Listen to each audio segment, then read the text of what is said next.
What reached me for Christ, what reached me for the gospel, it was one solitary high school boy who refused to take no for an answer. It didn't matter how many times I said no. I said no, no, no, no, no.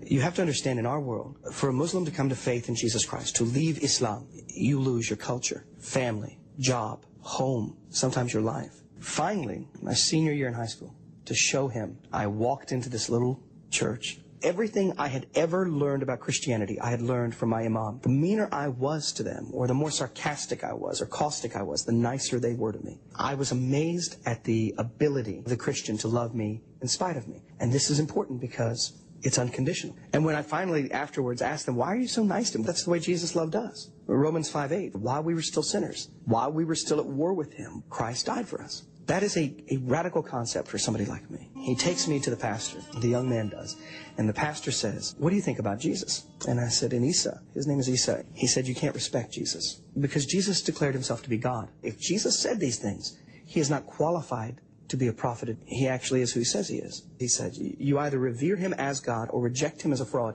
but you don't have the option of just respecting him. He asked me this question. He said, Islam teaches that Jesus wasn't crucified. He said, why would Jesus be indicted of a crime worthy of crucifixion to begin with? Was it blasphemy? Yes. That when Jesus died, his death had some meaning. Jesus' blood, Jesus' death offers me the one thing that Islam cannot answer, and that is the screaming need for my assurance, the screaming need for forgiveness.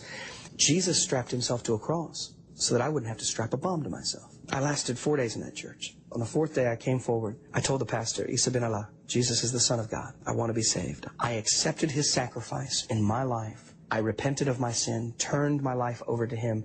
He is not just a messenger. He is Messiah. I do so because I love him like a child to his father. I do things to love him, not to earn his love. Discovering that Jesus Christ, forgiving me, cleansing me, saving me, had done this for me, I slowly had to learn that I do what I do not to be accepted, but because I am accepted.